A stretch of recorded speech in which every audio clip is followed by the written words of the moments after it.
Starling. Oh, it's just you, Powder. What's that on your back? What is on my what? That? What is that thing doing on your back? Hey, she is not a thing. She is an adorable cinnamon roll of goodness and love. Isn't she so precious? I have so many questions running through my head right now, but the biggest one is, how the Faust did you get Flurry Heart? I was given her to me by Thorax.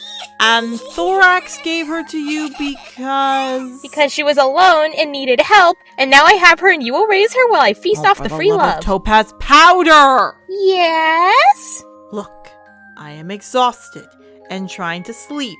I have no time to take care of baby Godzilla over here. But, Starling, one baby won't be bad. I mean, you take care of all those other baby beasts, don't you? Okay, one, those are orphans, and I help them learn to live on their own. Two, even if I did have some time, I am pretty sure her mother and aunt would come and literally blast me to Pluto for harboring their full nap baby. I told you I was given her by Thorax. And thirdly, I do not have the patience to take care of this ticking time bomb of a magic nuke. Okay, she can stay. Yeah! But only for today. Then we are taking her back and be rid of her, hopefully, forever. Aww. Besides, I think this little squirt is going to do well in the review I got in mind. So, let's dive into a flurry of emotions. Aw, she likes you. That is gonna smart. Mother!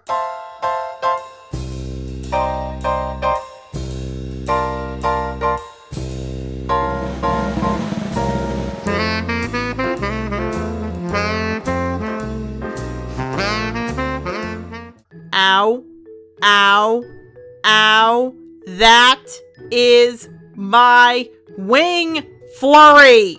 Okay, why don't you go sit and, I don't know, look cute over there? Yes, focus on the fluffy tail while I get this review underway. There's a good little magic nuke. Now, on the topic of magical destruction, who would have thought that the trend of secondary characters taking the lead would be a thing this season? Yes, the main six were in the last 2 episodes, however the focus was on the Fantastic Four of MLP, and in the second episode, it was a focus of the odd couple, Starlight and Trixie. So much to my surprise and joy, this trend continues on in this episode, with bringing in Cadence and Shining Armor, and even, yes, this little magical demon. But will this episode soar like an eagle or fail like Generation 3? Let's find out, shall we? We start off seeing Twilight talking about a bunch of foals getting some disease called the horsey hives. Note to self about adding that one to the list of diseases to research, and how Twilight is going to help them cheer up. After a promise from Twilight to make food and gifts and have story time for the foals, an unexpected visit comes her way. Surprise! Oh, look at that! A creature being dumped a little destructive jar of magical what's-it without any say in the matter. I wonder where I've seen this before. I heard that. Well, at least I'm not the only one with a sense of humor today. All joking aside, I love the new parent chic Shining Armor and Cadence are wearing. Definitely adds appeal as to how much of a bother this little gal is like. However, Twilight can't see any of that and only focuses on the cutesy-wootsy aspect of a new baby filly. Something I swear to Faust, most bees kind of forget when they have to take care of a baby or any kind of little critter. The show itself even tries to make the audience think it's okay and not it's a trap by putting the little adorable Alicorn into high gear. Twilight gives her cuddles, gifts that almost bury her alive, and even play a bear game like Chase. While Twilight is mostly distracted, which is kind of unusual in her case, Spike takes up the reins and becomes a very responsible dragon boy, taking notes on what the parents say, taking inventory on what they bring in, and making note of whatever they say to help calm her down or get her through her schedule. So hats off to you, Spike. this is a good episode for you so far. The two new parents explain that they need a break from their little bundle of joy and decide to go spend time at an art gallery Shining Armor's friend Spearhead is hosting. I will say that it is nice to actually see some development from the Royal Guard and shows what kind of character they are, but I admit, kind of on the nose about what kind of job this little pony should get. But that's not the only thing I'm wondering. Can anyone else give me an idea about why Celestia and Luna couldn't take care of this kid? I mean, to be honest, they've been Alicorns longer, they have more servants to help them around the castle, and there's 2 of them, meaning that all they have to do is either raise the sun or raise the moon, and then the other one could at least take care of the little one while they're busy if they did have responsibilities. I know the episode is trying to make Twilight seem like she's going to learn her lesson about time managing and putting priorities first and all that stuff, but I still have to wonder why exactly Celestia and Luna didn't get offered this position by Cadence. As Twilight and Spike are about to head out and get the chores done, Flurry, being a baby, wants to have fun and start messing around with Twilight playing a game of tag. After some very nice acrobatics in the air by Flurry and Twilight, Twilight gets a bit too into the game and scares the bejeebus out of Flurry. Okay, 2 things. 1, not cool to scare a baby foal, Twilight. And 2, that was a really poor imitation of a bear roar. I'm not gonna do it in front of Flurry, but holy cow, you gotta put a lot more grrr into your growl there. However, I will say what is not a pretty poor imitation is that force field that Twilight notices Flurry Heart doing. No fooling, you probably got that very good trick from your papa, eh, little gal? Well, you're loud right now, aren't you? And the pain from my ears. Look, is there any way I can beg you to please be quiet? What? Well, okay. Whatever floats your boat, kid. Okay. Right. We go to feeding time, which, if any of you have fed babies, know goes frickin' terrible. And in all honesty, they're not faring any better compared to the young couple who's at the art gallery. I know they're trying to relax and getting used to the art, but I kind of have to sympathize with them and just not getting hooked into this art. I mean, don't get me wrong, I love art, but the only one I really see as some representation value or insightful thoughts is that metal sculpture one with the twisted spears and shields, but the rest are a bit boring in my opinion. However, boring seems to be what Cadence wants, as she says by this point now they be put with mushy peas all over their face.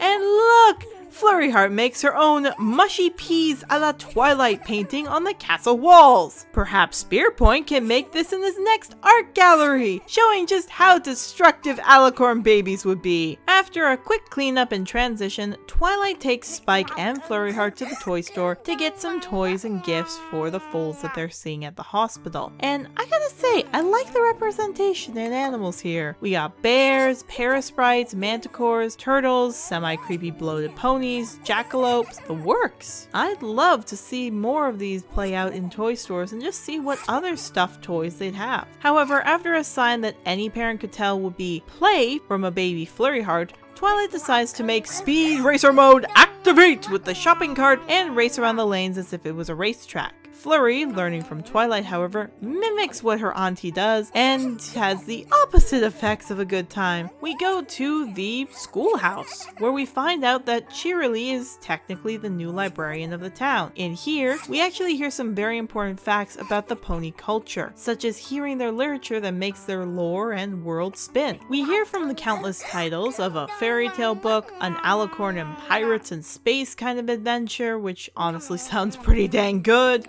Burnferno being a lot like Spike, and one other book. One book that through the tiniest detail has actually made my jaw drop farther than it has in a long time with this show. That book being of Gusty the Great. Now, for every one of you who's thinking that this is just some pun on Trixie's name, it's not. This is crucial and might indeed actually lead to one of the villains for Season 7, if not the Season 7 villain that we'll be getting this year. You see, here's a fun little fact. Gusty the Great is based on the real MLP character Gusty the Unicorn. You see, Gusty the Great was based on the real MLP Gen 1 character Gusty the Unicorn, who had a green mane and a red stripe in her hair with leaves as her cutie mark. She was one of the main ponies, especially for marketing and advertising for toys, and followed around the main cast. We learned that while she wasn't a big factor into the defeat of Grogar, the King of Darkness and ruler of Tamblon, she was a part of the group that liberated the Gen 1 ponies from Grogar. And this name drop of Grogar and Gusty is actually possibly going to hint that Grogar will be returning. While I'm not going to go too deep into looking at what Grogar could be in the season 7 finale, I will say that there is a bit of foreshadowing with this character. When Twilight's reading her book, she never mentions what happens to Grogar in the end, just that Gusty says do not let him escape and they fight, and that Grogar breaks free of his imprisonment of the vines. But we do not hear the ending to this story. We'll have to keep an eye out to see if that old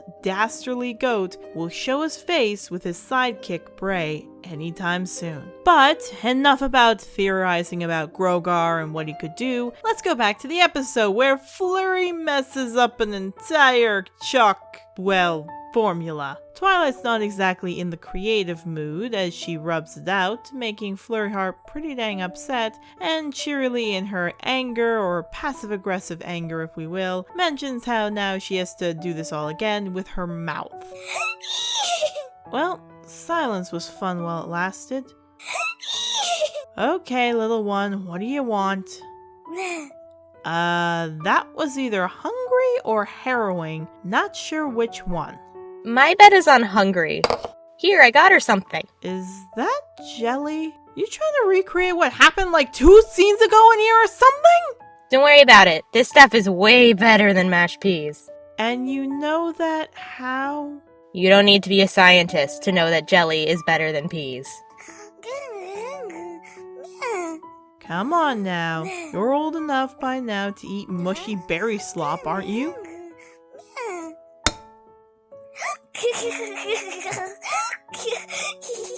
Not a word, Powder. Not a single word.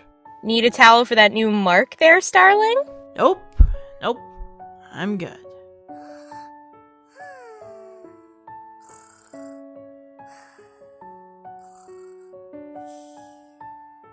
Come on, let's get on with this review while the little time bomb is asleep. Shining Armor and Cadence are having their first experience of separation anxiety with their daughter, as they basically start to see everything in the room resembling something she did. Whether it's hoof steps, messes, you name it, they start to remember her. And while they're busy looking over their memories of their kid, Twilight, on the other hand, goes to Sugar Cube Corner in order to get the treats for the foals at the hospital. The scene is pretty nice as it shows Twilight's order, more townsfolk and what they like, and even having a Batman reference, if you will, of a secret leveler holding the secret compartment throughout the entire house. Though Pinkie seems to have that oblivious nature that Twilight has, as none of them realize or notice that Flurry and the Cake Twins are fighting, and especially when they turn this into the Cake War of Sugar Cube Corner that lasted so long into a few seconds of pastries and icing everywhere. All joking aside, remind me never to get on the bad side of those twins. I swear to goodness, I think I'd end up looking more red from blood than red from frosting by the time I was finished with them. After paying Pinkie, we have a bit of a rush section in this next scene, where we get a few bits of exposition and scene development done without that much time in between breaks. What I mean by that is that we go from just outside the hospital to Twilight trying to read her book of Grogar and the story that seemed to be inspired by the return of Tamblon, to Twilight neglecting Flurry even more and the princess having a temper tantrum about not going her way, which then moved Whammy into the cart. Then, at breakneck speed, baby Flurry goes right outside and starts looking for Whammy, tearing the entire hospital up on its head. However, when she levitates the entire occupants and items in the room and tries to smash them at Twilight and other places, that's when Twilight's patience has been severed and the line has been drawn. And unlike taking this in a calmer way that you'd expect, she ends up yelling at Flurry Heart to put them down and scolds her for her actions. I honestly don't know why she did that. Yes, you need to be firm with a baby, but if you yell and scream at a baby, that's not going to help them. It's actually going to cause them some pretty big problems. Kind of like what we see now, as because Twilight has scared the living daylights out of her, Flurry makes a protection bubble for herself, cries her eyes out, and Twilight realizes just the error of her ways. Flurry? You okay? Sweet Topaz! Powder! Sweet Celestia, what did you do to make the cinnamon roll cry? Nothing! She just woke up!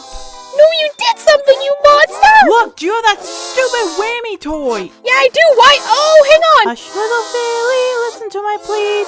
Please stop crying so my ears won't bleed. Powder's coming back with a soft little toy, so you can have fun and give me a decoy. Got it! Flurry, look! Look at what Powder has! It's Whammy!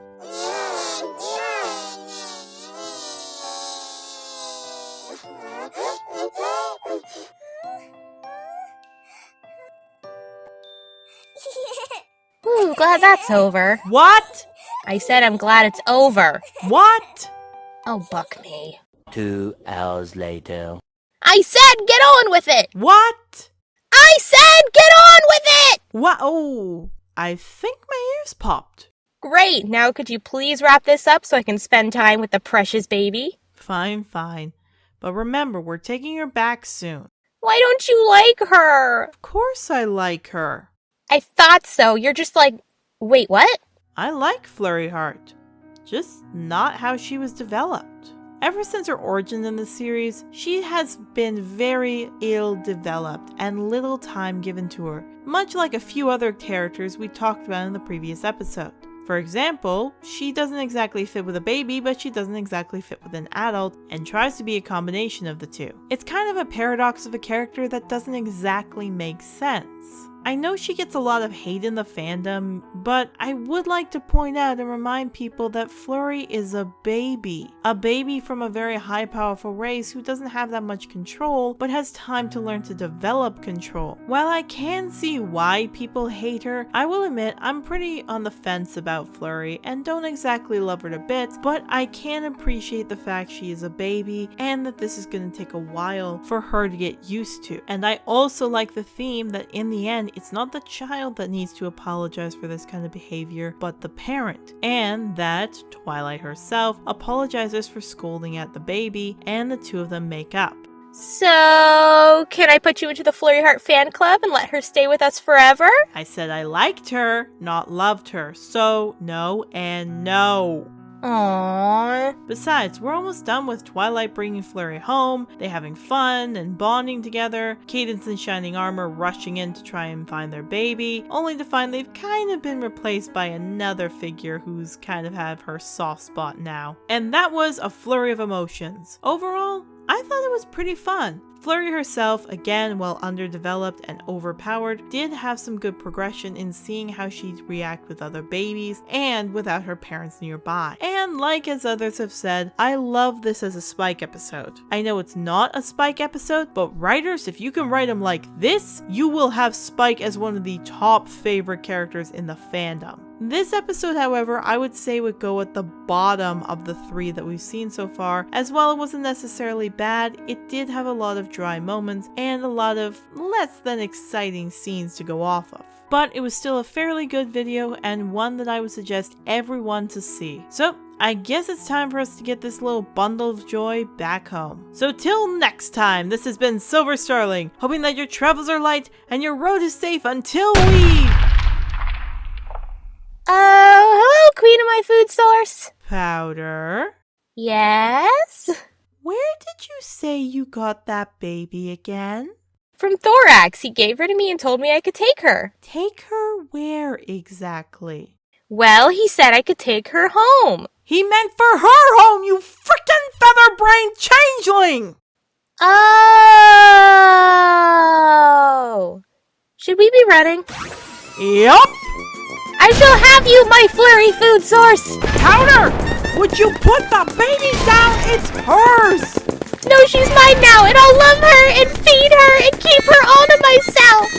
Gaten, I swear to Faust, this is not my fault. Please stop destroying my home! You'll never take us alive! I swear to Faust, Powder, if you do not put her down, I am making a changeling pot pie with you and anything I can salvage!